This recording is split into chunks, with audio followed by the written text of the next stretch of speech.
Here's my review for the critically acclaimed Hurt Locker. Now, I've been hearing a lot of stuff about this movie. I heard that it was great. I mean, it had great acting. It was one of the best of the year, one of the best war films of the year, even though it's not really much of a war film. I mean, it does have to do with the Iraq War, but it has to do more with the people, the small people, as people would say, even though they have a horrible job, to be honest, where they have to defuse bombs, pretty much. This guy pretty much has to defuse bombs his whole life. And yeah, I mean, even this, yeah, the main guy in this had, I think he defused 800 bombs, I think, or maybe 900 in his life, or 400, I forgot what number, but yeah, he defused a lot. So it's telling about that, and maybe a little bit skirmish battling here, shooting around sometimes. There's a couple of scenes like that. So what did I think of the Hurt Locker? I don't know. Let's go into story, and I'll tell you. I'll tell you right quick. Okay, now the story in the Hurt Locker has to do with pretty much bomb defusing, pretty much in Iraq. Now, in the beginning of the film, you see a commander.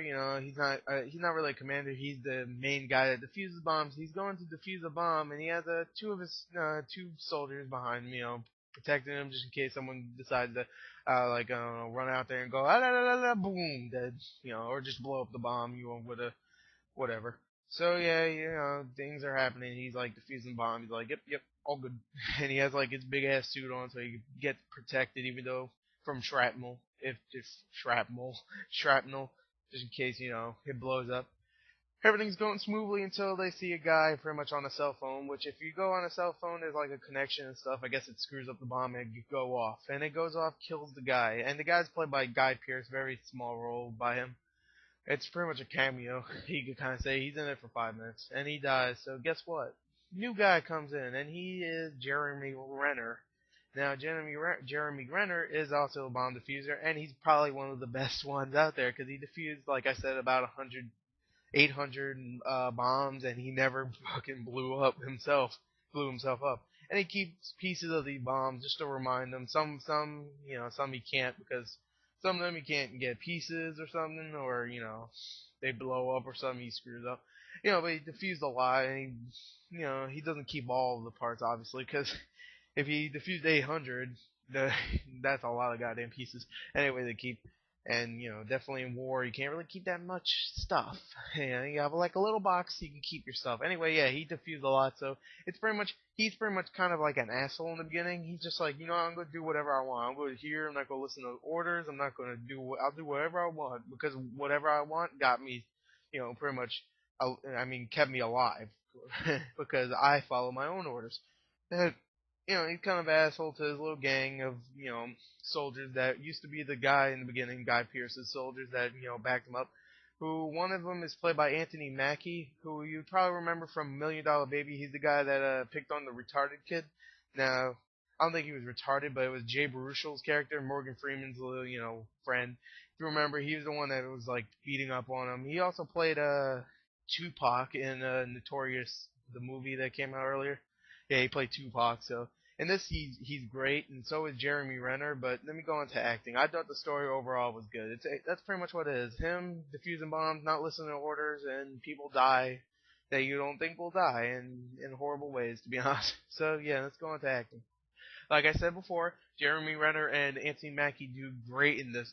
Jeremy Renner especially because he's the main, protagonist, antagonist. I don't know what you want to call him. He's not an evil dude. He's just not good. Okay. Later in the film, where he starts bonding with them, then he starts to become a little better. But he's really risking the lives of many people, including himself. So just to feel good about himself, or just to become the hero, pretty much. So really, he's kind of an antagonist and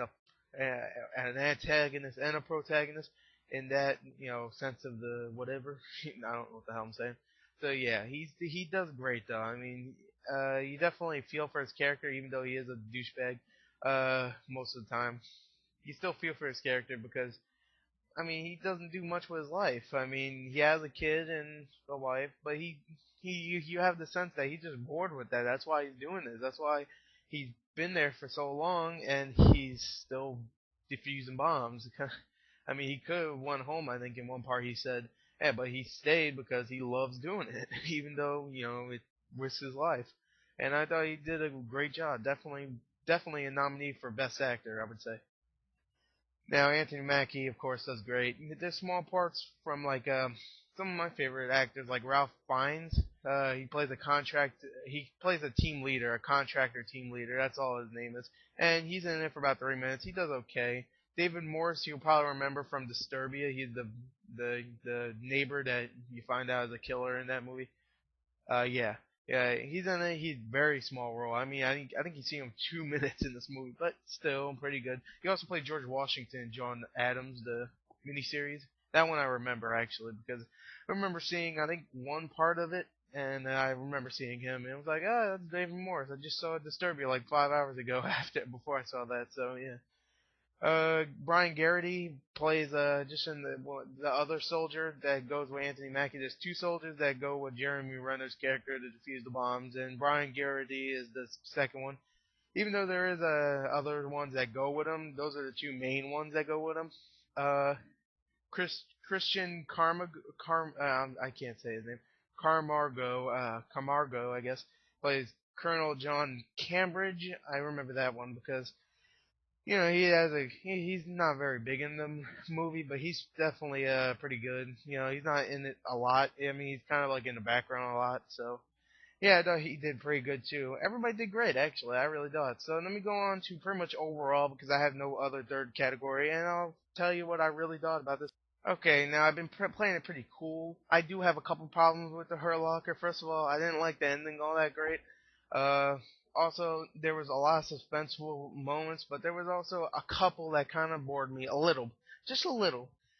I was feeling like, okay, this is kind of stupid. There's a part where they're just him and Anthony Mackie, Jeremy Renner, and Anthony Mackie's characters just fighting for no reason, really. Uh, and I was like, this is like 5 minute scene, just fighting because they don't like each other. And I was like, that's kind of boring, stupid scene. But still, I mean, this is just a couple scenes. I think there's another scene. There's another scene when they meet the Ralph Fiennes character and they just talk for no reason, just to get to an epic sniper battle pretty much. I'm like, there's like 4 minutes until the sniper battle comes, and what they're talking about, oh, my truck got lost a tire, and we need to like change a tire and stuff, yeah, we're going to the base and stuff. We're gonna go eat pie and stuff, like I don't care, fuck you. I mean, I like Ralph Fiennes. I don't think I'm saying his name right, but I mean, I like him a lot. He's one of my favorites, but I don't care. So anyway, yeah, I thought the film was good, even though there was some parts I didn't like the ending, and some parts were kind of boring. I still thought it was one of the best films of the year. I wouldn't say it might crack my top five. Definitely gonna crack my top 10 though. Hurt Lock is a great movie. I'll give it because I'm being a little bit more serious. I'm gonna give it a nine out of 10, just 9 out of 10. Definitely a great film. I'm gonna be a little bit more serious with my review scores. So, yep, The Hurt Locker. It hurts to uh, defuse bombs because if you fuck up, you're dead. Anyway, yeah, definitely don't do drugs.